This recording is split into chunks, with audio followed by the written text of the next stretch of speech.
ต้องขาโกเนาะวันนี้มาพบกับพวกเฮา LDB Bank โดยเมื่อนี้จะเป็นมือสารวันดีมือสีวันงามเนาะเนื่องจากว่าเมื่อนี้จะเป็นบุญช่วงเฮือเนาะเราพวกเฮาทีมงาน LDB Bank จะพาทุกคนไปทานเล็กในและตอนนี้เขาจะพากันไปโลโซ่ก่อนตอนนี้มาตัวอยู่กับสาวงามจาก LDB Bank หัวเด้อมาทางนี้นึงกันเด้อมาทางแป๊บนึงกัน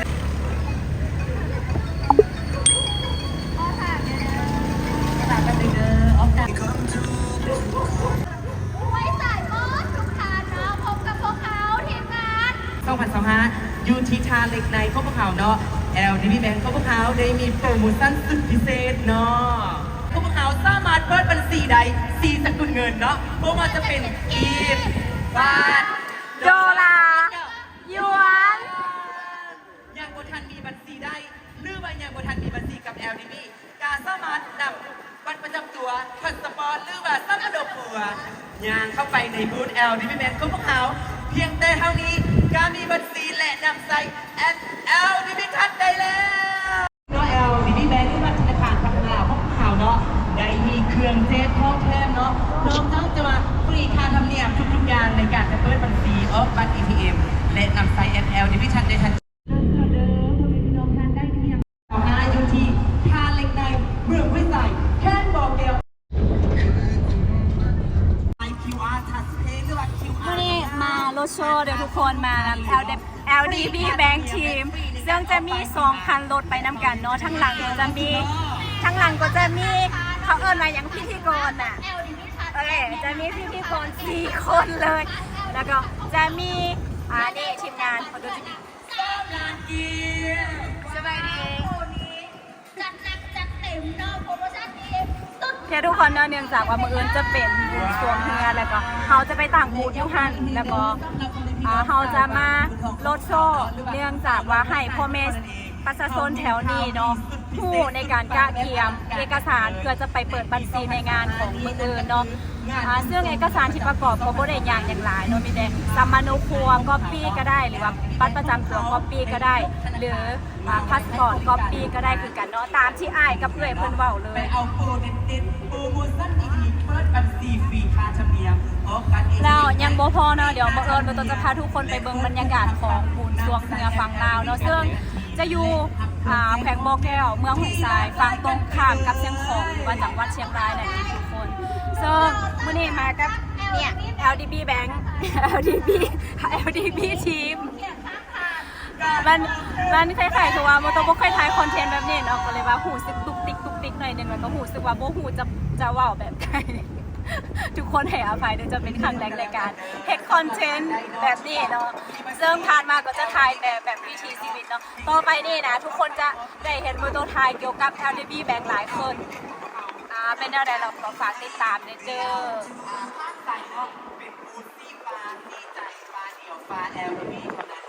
เดี๋ยวจะพาไปบรรยากาศดีกว่าจะ获得一张特别的礼品卡我们的主题呢能对捍卫您效劳不耐等待做出您的第2次的机会不要忘记了我们是举办在他连那见好的โปรโมชั่นดีๆเนาะนอกจากจะเป็นของคนสาวจีนแล้วและยังมีของคนสาวลาวพี่น้องสาวลาวพวกเขาเด้อพวกเขามีข่าวดีเนาะสำหรับ LDB Bank หรือว่าธนาคารพัฒนาลาวพวกเขาเนาะในงานบุญทรงเมืองประจำปี 2025ยูทีทาเล็กในเมืองห้วยทรายแค่โกแก้วพวกเขาเนาะ LDB Bank พวกเขาได้ยกธนาคารมาตั้งบูธให้บริการลูกค้าที่น่ารักทุกท่านเนาะซึ่งพ่อแม่พี่น้องชาวเมืองห้วยทรายพวกเขาเนาะที่ต้องการยักเปิดบัญชีกับ LDB Bank บัตร ATM ให้ฟรีค่าธรรมเนียมเช่นเดียวกันและยังพร้อมนั้นยังติดตั้ง LDB ทัชได้ทันทีกันไปเลยจ้าดีและมีที่บูธ LDB เท่านั้นเด้อโดยง่ายๆเลยเนาะเพียงแต่ทานเนาะไปเที่ยวบุญเนาะโบซ่ามาที่วัดจะนำเอาเอกสารเงินฟ้าเนาะซึ่งรวมมาไล่โคโลยลานเนาะและรางวัลใหญ่ก็คือได้เจ๊ขาดและสบายดีเด้อ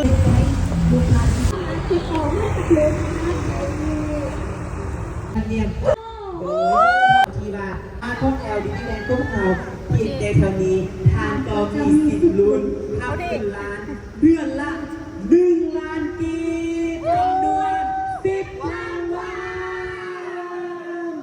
ยังบ่พอเด้อ ตอนนี้คือพวกเรากำลังรถโซนะทุกคนมีสาวๆเบาๆคนรอคนงามจาก LDB Bank สาขาผากโบแก้วเนาะเนื่องจากว่ามื้ออื่นจะเป็นบุญสวงเฮือพวกเราก็เลยจะมาแถลงข่าวหรือว่าจะมาโฆษณาให้พ่อแม่ประชาชนเพื่อจะเตรียมเอกสารไปเปิดบัญชีนำพวกเขาเนาะนอกจากที่โมโตบอกว่าเปิดฟรีค่าธรรมเนียมทั้งซีสกุลบอกว่าเงินกีบเงินบาทเงินหยวนดอลลาร์แล้วยังจะมีของแจกของแถมหลากหลายบอกว่าจะเป็นยาดมจากธนาคารพัฒนาลาวเนาะบอกว่าจะเป็นพัดลมหรือว่าคันพรมหรือว่าจอกเนาะหลายๆอย่างเลยแล้วก็ที่สำคัญก็คือมืออื่นหลังจากที่เปิดบัญชีปุ๊บสามารถสแกนจ่ายได้ปั๊บโดยที่โบต้องรอถ่าโดนทุกคนแต่ว่าส่วนใครที่จะเอาบัตร ATM ต้องรอถ่าประมาณ2 อาทิตย์จึงได้เด้อ ATM ก็ออกให้ฟรีเด้อ แมน มีทั้ง QR ATM และตั้งแอปเจ้า โดยอันนี้ซื้อยังซื้อไหมมาแต่ใส่ มาเป็นต้นเพิงเด้อไปใส่บริการอยู่หน่วยต้นเพิงก็ได้เนาะ FC เป็นคนไทยเป็นบ่กงกันข้ามกับอำเภอเชียงแสนเด้อ โดยอันนี้คือสาวไต้หลือคนสวยนั่นเองทุกคนแม่นบอกสาวลือบอก ไทยดำ ฮะ ไทยด อะไรเธอเป็นไทยดำเหรอ ำใช่แล้ว ฉันคิดว่าเธอเป็นคนหลือตลอดมาเลยแต่ว่าเธอปากหลือคือแบบแจ้งมาก แรงมาก ไม่คิดว่าคนไทยดำอันนี้คือ LD เป็นมาสคอตประจำ LDB Bank เนาะ LDB ไหมเฮ็ดเวียกนำ LDB โดนปานใดแล้ว ส่งเข้า3 ปี อ๋อก็จะเป็นรุ่นเอื่อยเนาะทุกคน ส่งเข้า3 ปีแล้วทุกคน Welcome to LDB Bank เด้อ โดยยุคนลูกค้าลายเป็นบอ หลายคนไทยก็สามารถเข้ามาเปิดบัญชีได้เด้อแค่มี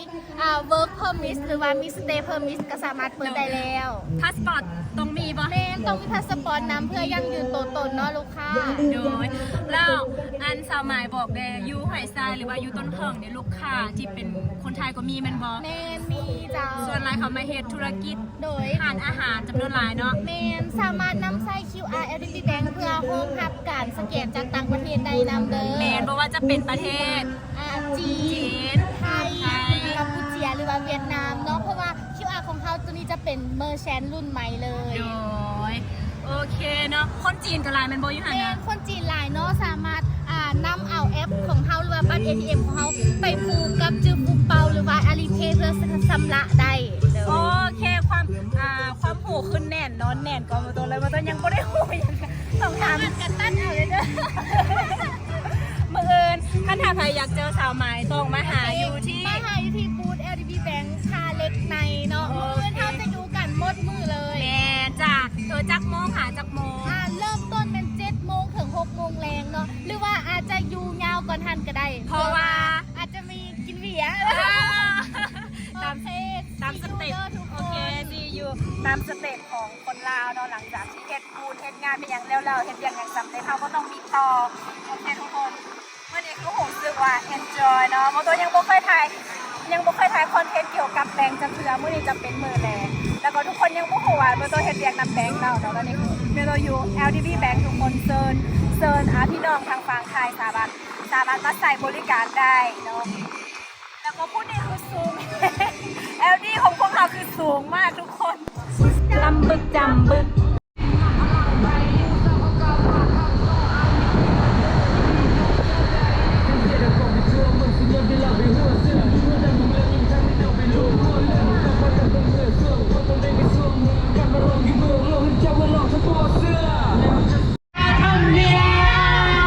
ออกบัตร ATM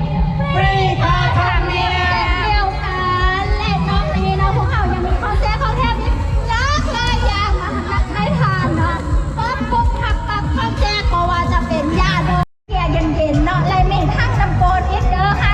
ได้ที่ยังบุญทันมีทั้งน้ำโกนเมื่อไปก็สติกับบูธ LDB พวกเขาทักไปเลยกันติดใจน้ำเกินน้ำงามจัง LDB แบ่งพวกเขาเนาะพกพาได้สะดวกสบายทำอาหารได้เที่ยวไปกินเบียร์จำได้เลยว้าว เอาเด้อมาส่ง QR ให้เลยเบิ่งเลยเด้อพวกเจ้าเลยคำเดียว off QR คือเพจฟรีค่าธรรมเนียมเป็นเดียวกันจ้า คอนแทคของแทมกันไปได้เลยเนาะ เรา งามๆและดีเด้อยัดใจแมนโบเงินบ่ตกจ้าโทรศัพท์บ่เฮียเพียงแต่มาเปิดบัญชีกับ LDB Bank ทับไปเลยกระเป๋างามๆอันนี้มาต้องเป็นดีใส่เงินใส่คำใส่โทรศัพท์บ่ตกบ่เฮียจ้าไปแล้วค่ะจะพันเลงเองกันเดี๋ยวนี้เลยจ้า ง่ายๆกันไปเลย โอ้คือคืนสุดๆเลยทุกคนมาขายเครื่องก็ร้ายอะไรตั้งแต่ยาวเหยียดตั้งแต่ลุ่มพุ่นมาฮอดพี่เนาะแล้วก็ยังจะไปฮอดพุ่นนะทุกคนยาวเหยียด แม่แล้วเนาะสำหรับลูกค้าท่านใดด้วยที่ว่ายักษ์เปิดบัญชี จะเป็น